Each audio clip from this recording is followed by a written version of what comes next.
आप सभी का स्वागत है UP academy for civil services में। ये वीडियो रोज़ शाम को 7 से 8 के बीच में इंडियन पॉलिटी की आपको मिलेगी।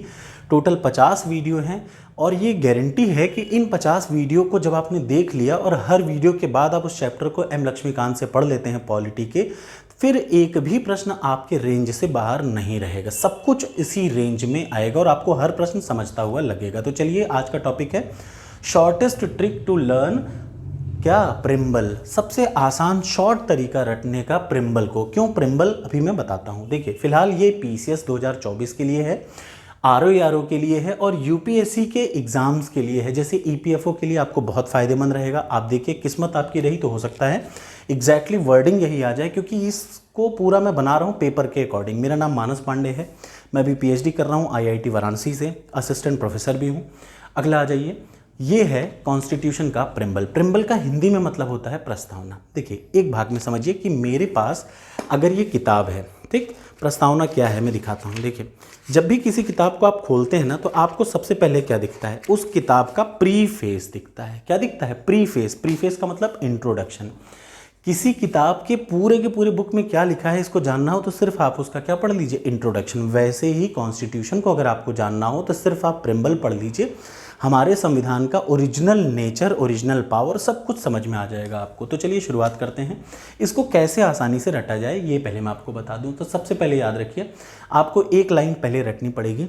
एक तो आपको रटना पड़ेगा क्या, पहली लाइन, हम भारत के लोग, we the people of India, हम भारत के लोग। फिर क्या, भारत को संपूर्ण, याद रखिए, हम भारत के लोग, भारत को संपूर्ण। इसको इंग्लिश में बोलेंगे we the people of India having solemnly resolve to constitute India into a. यहां तक याद हो गया। उसके बाद दो फॉर्मूला, ट्रिपल एसडीआर, क्या क्या, ट्रिपल एसडीआर और जेलेफ। फिर से याद रखिए, ट्रिपल एसडीआर और जेलेफ। ट्रिपल एसडीआर क्या क्या है मैं बता देता हूं। हम भारत के लोग, भारत को संपूर्ण। फिर क्या, एस का मतलब संप्रभुता, सॉवरेन, याद रखिए, क्या, सॉवरेन। दूसरे एस का मतलब सोशलिस्ट। तीसरे एस का मतलब सेक्युलर। डी का मतलब डेमोक्रेटिक और आर का मतलब रिपब्लिक। तो याद रखिए, ट्रिपल एस डी आर का क्या हो गया, एस से सॉवरेन, एस से सोशलिस्ट, एस से सेक्युलर, डी से डेमोक्रेटिक, आर से रिपब्लिक। हिंदी में कहा जाए तो संपूर्ण प्रभुत्व संपन्न, समाजवादी, पंथ निरपेक्ष। एस क्या है, क्या, सेक्युलर, पंथ निरपेक्ष। डी क्या है, डेमोक्रेटिक का मतलब होता है लोकतंत्रात्मक, और आर का मतलब रिपब्लिक का मतलब गणराज्य। अब आपको हिंदी इंग्लिश दोनों पढ़ने की आदत डालनी चाहिए, चाहे आप किसी भी मीडियम के हों, ठीक है। मैं दोनों में करा रहा हूँ। दूसरा आपको रटना है जेलेफ। ज का मतलब होता है जस्टिस, एल का मतलब होता है लिबर्टी, ई का मतलब होता है इक्वलिटी और एफ का मतलब होता है फ्रेटर्निटी। हिंदी में कहा जाए तो जस्टिस का मतलब न्याय, एल का मतलब लिबर्टी का मतलब स्वतंत्रता, ई का मतलब समता और एफ का मतलब बंधुता या फ्रेटर्निटी, भाई बंधुचारा, ठीक है। अब जल्दी से समझ लीजिए क्या क्या है। हम भारत के लोग, भारत को संपूर्ण प्रभुत्व संपन्न, समाजवादी, पंथ निरपेक्ष। एक और जरूरी चीज, सेक्युलर के दो अर्थ होते हैं, एक तो होता है धर्म निरपेक्ष, होता है पंथ निरपेक्ष। भारतीय संविधान में पंथ निरपेक्ष लिखा जाता है, ये बात आप याद रखिएगा, ठीक है। अगला, उसके बाद लोकतांत्रिक गणराज्य बनाने के लिए उसके समस्त नागरिकों को, क्या, ज का मतलब जस्टिस, न्याय। तीन तरीके के न्याय हैं, याद रखिए। भारत में तीन तरीके के न्याय की बात की जाती है, सामाजिक, आर्थिक और राजनीतिक न्याय, ठीक है। तो कितने जस्टिस, कितने टाइप के हो गए, तीन। एल का मतलब लिबर्टी। स्वतंत्रता कितने टाइप की, 5 प्रकार की स्वतंत्रता। कौन कौन सी, विचार की, अभिव्यक्ति की, विश्वास की, धर्म की और उपासना की। और किसकी, समानता किसकी, प्रतिष्ठा की और अवसर की समानता, ठीक है।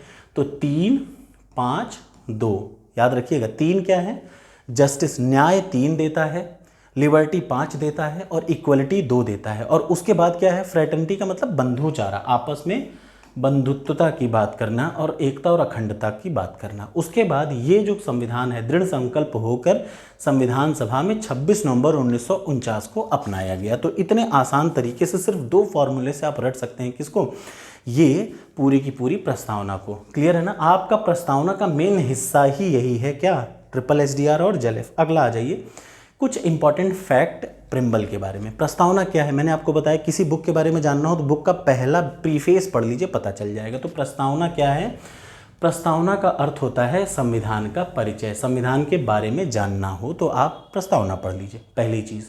दूसरी चीज़, दुनिया में अमेरिका पहला ऐसा देश था जिसने प्रस्तावना को शुरुआत किया। अमेरिकी संविधान ने पहली बार प्रस्तावना को शुरू किया, प्रस्तावना को, ठीक है। तीसरा, नेक्स्ट, जो N.A. पालकीवाला थे, जो एमिनेंट ज्यूरिस्ट का मतलब बहुत अच्छे न्यायविद थे, उन्होंने कहा आइडेंटिटी कार्ड ऑफ कॉन्स्टिट्यूशन। उन्होंने कौन सी संज्ञा दी? उन्होंने प्रस्तावना का कहा कि यार ये आइडेंटिटी कार्ड है। सबसे ज़रूरी बात, प्रिम्बल जो प्रस्तावना है वो किस पे बेस्ड है? वो आधारित है उद्देश्य प्रस्ताव पे। कौन से प्रस्ताव पे? उद्देश्य प्रस्ताव पे, याद रखिएगा। प्रस्तावना उद्देश्य प्रस्ताव पर आधारित है। उद्देश्य प्रस्ताव पे, ठीक। प्रस्तावना किस पे आधारित है? उद्देश्य प्रस्ताव पे। ये उद्देश्य प्रस्ताव को 13 दिसंबर 1946 को नेहरू जी ने प्रस्तावित किया और 22 जनवरी 1947 को इसको अपना लिया गया। किसको? उद्देश्य प्रस्ताव को या फिर ऑब्जेक्टिव रिवोल्यूशन को। दोनों में से कोई भी चीज़ पूछे, एक ही बात याद रखिएगा। तीन चीज़ें भारतीय संविधान के प्रस्तावना में तीन चीज़ें जोड़ी गई। कौन कौन सी? समाजवादी, धर्मनिरपेक्ष की बजाय पंथ निरपेक्ष और अखंडता। यहाँ पे याद रखिएगा, ये पंथ धर्म गलत है, ये पंथ होना चाहिए। कौन सा निरपेक्ष? पंथ निरपेक्ष। 42वें संविधान संशोधन 1976 के द्वारा तीन शब्द जोड़े गए। कौन कौन से? SSI, ठीक। SSI क्या है? सोशलिस्ट, सेक्युलर और इंटीग्रिटी। ये आपको तीन चीज़ें रटनी है। अब एक और ज़रूरी चीज़, अगर कोई आपसे पूछे कि भारतीय संविधान की ताकत का, या फिर जो भारतीय इंडियन कॉन्स्टिट्यूशन है उसके पावर, जो उसका ताकत बहुत बड़ा है, भारत में सबसे बड़ा क्या है? भारतीय संविधान। उसकी पावर का सोर्स क्या है? तो याद रखिए, उसकी पावर का सोर्स होता है क्या? ध्यान से देख लीजिए, हम भारत के लोग, भारत का आम नागरिक ही संविधान के अधिकार का स्रोत है। मतलब संविधान को ताकत कहाँ से मिलती है? हम भारत के लोगों से। दूसरा, ये याद रखिएगा, इसके पिछले वाला जो क्वेश्चन था ना, ये जो क्वेश्चन था ये यूपी पीसीएस के लिए बड़े इंपॉर्टेंट है। एक एक प्रश्न यूपी पीसीएस में आया हुआ है। जैसे पहली बार प्रस्तावना किसने? अमेरिका ने शुरुआत किया।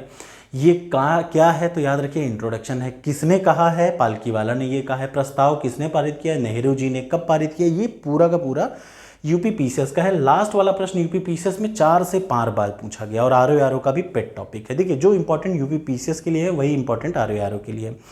लेकिन यूपीएससी में किस टाइप का प्रश्न आता है? वो इस टाइप का आता है, भारतीय संविधान की जो ताकत है या उसका जो पावर है उसका सोर्स क्या है? हम भारत के लोग। ये आ चुका है। अगला प्रश्न जो यूपीएससी का है वो क्या है? भारत के कॉन्स्टिट्यूशन का नेचर क्या है? इंडियन कॉन्स्टिट्यूशन का नेचर याद रखिएगा SSDR है। क्या है? SSDR। मैंने आपको बताया था ना क्या है नेचर। नेचर का मतलब इसका कैसा व्यवहार है, तो याद रखिए नेचर है इसका। ट्रिपल का मतलब भारतीय संविधान क्या है? संप्रभु है। S का मतलब सोशलिस्ट है, सेक्युलर है, डेमोक्रेटिक है और रिपब्लिक है। ये भारतीय संविधान का क्या है? नेचर है। अगला आ जाइए, भारतीय संविधान के नेचर के अलावा उद्देश्य, भारतीय संविधान का उद्देश्य क्या है? ऑब्जेक्टिव क्या है? तो ऑब्जेक्टिव है जलेफ। ये जलेफ मैंने आपको अभी शुरुआत में रटाया था। जलेफ क्या है? जस्टिस, लिबर्टी, इक्वलिटी और फ्रेटर्निटी। मतलब सबसे पहले न्याय, स्वतंत्रता, समानता और बंधुता। ये भारतीय संविधान का क्या है? ऑब्जेक्टिव है। ऑब्जेक्टिव जो हम पाना चाहते हैं, ठीक है ना।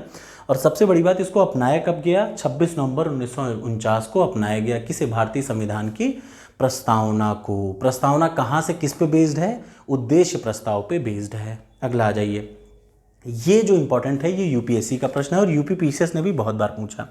प्रस्तावना संविधान का हिस्सा है कि नहीं? ये 2 साल पहले यूपीएससी प्रीलिम्स का प्रश्न था, ठीक है। और बड़ा ज़रूरी है क्योंकि ये पीसीएस में भी आ चुका है। तो चलिए, प्रस्तावना संविधान का अंग है कि नहीं, इस पे बात फंसी बेरुमबारी यूनियन केस में। कौन सा? बेरुमबारी यूनियन केस 1960 का है, याद रखिए। इसमें इस केस में कहा गया कि भैया जो प्रस्तावना है ना वो हिस्सा ही नहीं है, संविधान का हिस्सा नहीं है। याद रखिए, प्रस्तावना संविधान का हिस्सा नहीं है। कब कहा गया? बेरुमबारी केस में। फिर 1973 में केशवानंद भारती बनाम केरल राज्य सरकार में कहा गया, सुप्रीम कोर्ट ने कहा कि 1973 का है कि ये संविधान का एक हिस्सा है। याद रखिए, किसमें? केशवानंद भारती में कहा गया कि प्रस्तावना संविधान का एक हिस्सा है। और जब संविधान का हिस्सा है तो हर वो हिस्सा जो संविधान का एक पार्ट है उसमें हम क्या कर सकते हैं? संशोधन कर सकते हैं, अगर उससे कुछ फंडामेंटल फीचर, जो बुनियादी ढांचा है, जो संविधान का एक कुछ ऐसे कोर पॉइंट हैं, वो डिस्टर्ब ना हो, तो बाकी चीज़ों का मतलब आप जैसे होता नहीं, कुछ चीज़ों को छोड़ के, बहुत इंपॉर्टेंट चीज़ें हैं, उन चीज़ों को छोड़ के बाकी हर चीज़ को आप संशोधन कर सकते हैं। किसमें भी, प्रस्तावना में भी। ये कब कहा गया? केशवानंद भारती मामले में। और इस मामले के बाद LIC इंडिया केस 1995 में सुप्रीम कोर्ट ने अपनी बात को क्या माना? फिर दोहराया, इस बात को दोहराया कि भैया प्रस्तावना संविधान का एक अभिन्न हिस्सा है। अब बात आती है इसको अमेंडमेंट या इसको संशोधन कैसे किया जा सकता है। तो कोई भी चीज़ जो संविधान का एक हिस्सा है उसको कैसे संशोधित किया जा सकता है? संविधान को संशोधित करके। तो संविधान संशोधन का आर्टिकल है 368। इस आर्टिकल के तहत प्रस्तावना के किसी भी हिस्से को संशोधित किया जा सकता है, बशर्ते इस शर्त के आधार पर कि ये क्या न डैमेज करता हो, बेसिक फीचर को या बुनियादी विशेषताओं को आहत या उनको डिस्टर्ब ना करे, तो आराम से कर सकते हैं। ये कब कहा गया? 1973 में, केशवानंद भारती में। अब इसके जो संविधान के कुछ फीचर्स मैं आपको दिखा रहा था, जैसे ये जो सारे फीचर्स हैं आप देखेंगे कौन कौन सा, ट्रिपल SDR और JLF। देखिए ध्यान से, ये जो ट्रिपल SDR और JLF है, इसके लिए मैं शॉर्ट वीडियो, जो शॉर्ट्स आता है ना इसका यूट्यूब का, उसमें मैं डालूंगा और उसको आप लोग देखिएगा। कैसी लगी ये वीडियो ज़रूर बताइएगा, बड़ा ज़रूरी है, शॉर्ट में देखना ज़्यादा आसान लगेगा, टाइम नहीं बर्बाद करते हैं। तो ये रहा इसका पहला वीडियो। कैसी लगी वीडियो ज़रूर बताइएगा। इससे बाहर कभी भी प्रस्तावना से नहीं पूछा जाता।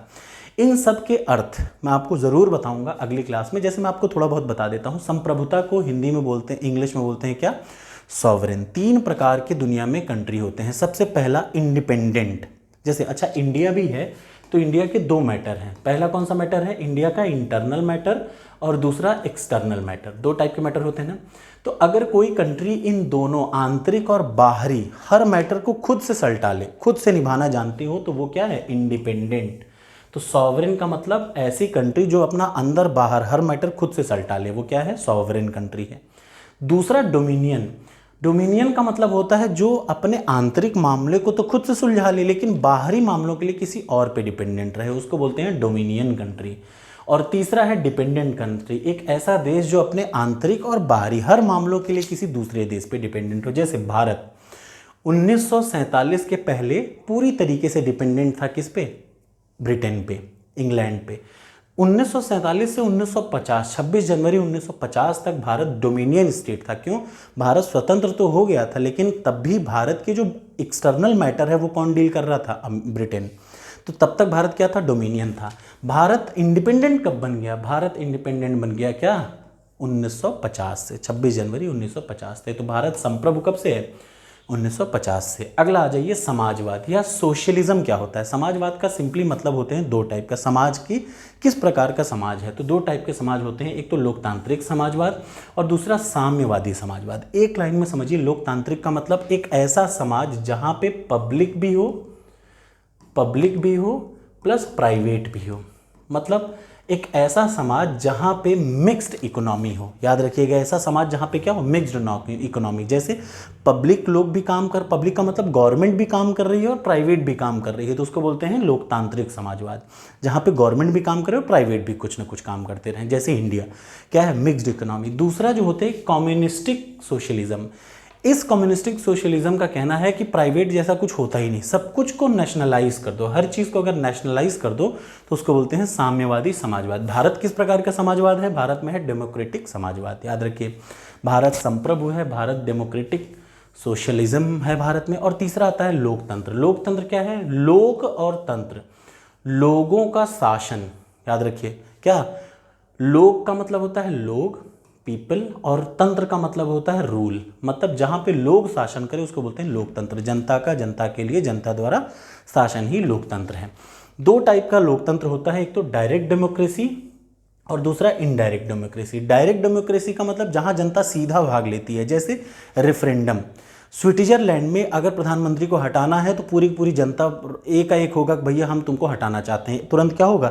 एक रेफरेंडम होगा। उसमें क्या होगा? मत पेटी होगा, सब डालेंगे लिख लिख के कि हमें ये चाहिए कि नहीं चाहिए, चाहिए कि नहीं चाहिए। जब डिसाइड हो गया कि भैया सब ने, आधे ज़्यादा लोगों ने कह दिया कि नहीं चाहिए, तो जैसे ही रेफरेंडम पास हो गया अगले दिन आपको हटना पड़ेगा। तो रेफरेंडम का मतलब सीधे सीधे जनता चुनाव करे, तो उसको बोलते हैं डायरेक्ट डेमोक्रेसी। जैसे रेफरेंडम कहाँ है, स्विट्जरलैंड में। दूसरा आ जाइए इनडायरेक्ट डेमोक्रेसी, जहाँ पे पहले जनता अपने प्रतिनिधि को चुने, जैसे हमने चुना कुछ सांसदों को, सांसदों ने अपना नेता चुना प्रधानमंत्री को। तो हम डायरेक्ट मोदी को नहीं चुनते हैं, हम पहले किनको चुनते हैं, हम लोकसभा को चुनते हैं, वो लोकसभा चुनती है मोदी जी को। तो ये स्टेटस है, इसको बोलते हैं इनडायरेक्ट डेमोक्रेसी। मतलब पहले हमने कुछ को चुना, उसके बाद उन लोगों ने फिर अपना नेता चुन लिया। ठीक, दो टाइप की इनडायरेक्ट डेमोक्रेसी होती है, एक तो पार्लियामेंट्री संसदीय और दूसरा प्रेसिडेंशियल राष्ट्रपति। भारत में पार्लियामेंट्री है, पार्लियामेंट्री लोकतंत्र डेमोक्रेसी है, और अमेरिका में प्रेसिडेंशियल है। याद रखिएगा, पार्लियामेंट्री का मतलब पार्लियामेंट के 3 अंग है, लोकसभा, राज्यसभा और राष्ट्रपति। लेकिन अमेरिका में राष्ट्रपति जो होता है वो संसद का एक हिस्सा नहीं है। अमेरिका में संसद को बोलते हैं कांग्रेस, ये भी आप याद रखिएगा। अमेरिकी संसद को क्या बोलते हैं, कांग्रेस। और राष्ट्रपति एग्जीक्यूटिव वहाँ पे अलग है, अमेरिका में क्या है, एग्जीक्यूटिव अलग है। ठीक, एग्जीक्यूटिव का मतलब सरकार के 3 अंग होते हैं, व्यवस्थापिका, कार्यपालिका, न्यायपालिका। व्यवस्थापिका जो क्या करे, लेजिस्लेचर, जो नियम को बनाएगी, कार्यपालिका उसको एग्जीक्यूट करेगी, और जो नहीं कर पाएगा उसको समझाएगी, जबरदस्ती करवाएगी, न्यायपालिका। तो अमेरिका में जो कार्यपालिका है वो राष्ट्रपति और उसके मंत्रिपरिषद है, वो एकदम अलग है लोग वहाँ के अपर हाउस और लोअर हाउस से। वहाँ के दोनों हाउसेस को मिला के बोलते हैं कांग्रेस। भारत में पार्लियामेंट्री सिस्टम है, लोकसभा, राज्यसभा और राष्ट्रपति। ठीक है, इतना याद रखिए, बाकी का आगे चल के पूरा समझाऊंगा। सेकुलरिज्म का मतलब पंथ निरपेक्षता। एक होता है धर्म निरपेक्ष, मतलब किसी भी धर्म को नहीं मानना, धर्म से हम कोई राज्य का कोई धर्म ही ना हो तो उसको बोलते हैं धर्म निरपेक्ष। पंथ निरपेक्ष का मतलब कि इम्पार्शियल, आपको कोई भी धर्म अपनाना हो वो क्या होगा, राज्य उसमें इम्पार्शियल होगा। आप जो धर्म अपनाना चाहें अपना लें, जो पंथ अपनाना चाहें अपना लें। याद रखिए, भारत पंथ निरपेक्ष है, धर्म नहीं। ठीक, 3 टाइप के देश होते हैं। सबसे पहला एथेइस्टिक, मतलब नास्तिक देश। जैसे पहला कौन सा, एथेइस्टिक। जैसे देख लीजिए, एथेइस्टिक का मतलब ये चाइना, मैक्सिको, कोई धर्म नहीं है, जहाँ का ऑफिशियल कोई धर्म ही नहीं है, वो है एथेइस्टिक। दूसरा है थियोक्रेटिक, जिनका ऑफिशियल धर्म है। जैसे पाकिस्तान कैसा है, इस्लामिक कंट्री है। और क्या, नेपाल कैसा है, हिंदू कंट्री है। कंबोडिया कैसा है, बुद्धिस्ट कंट्री है। ठीक है, तो ये होता है थियोक्रेटिक स्टेट। और तीसरा होता है सेक्युलर स्टेट, जैसे अमेरिका और भारत। भारत कैसा है, पंथ निरपेक्ष है, ना कि धर्म निरपेक्ष, याद रखिएगा। ठीक है, आ जाइए नेक्स्ट पॉइंट के। और नेक्स्ट और लास्ट पॉइंट क्या है, ये है रिपब्लिक। भारत किस टाइप का रिपब्लिक है, याद रखिएगा। इधर देखिए, एक तो डेमोक्रेटिक होता है, दूसरा होता है मोनार्की होता है, तीसरा होता है रिपब्लिक।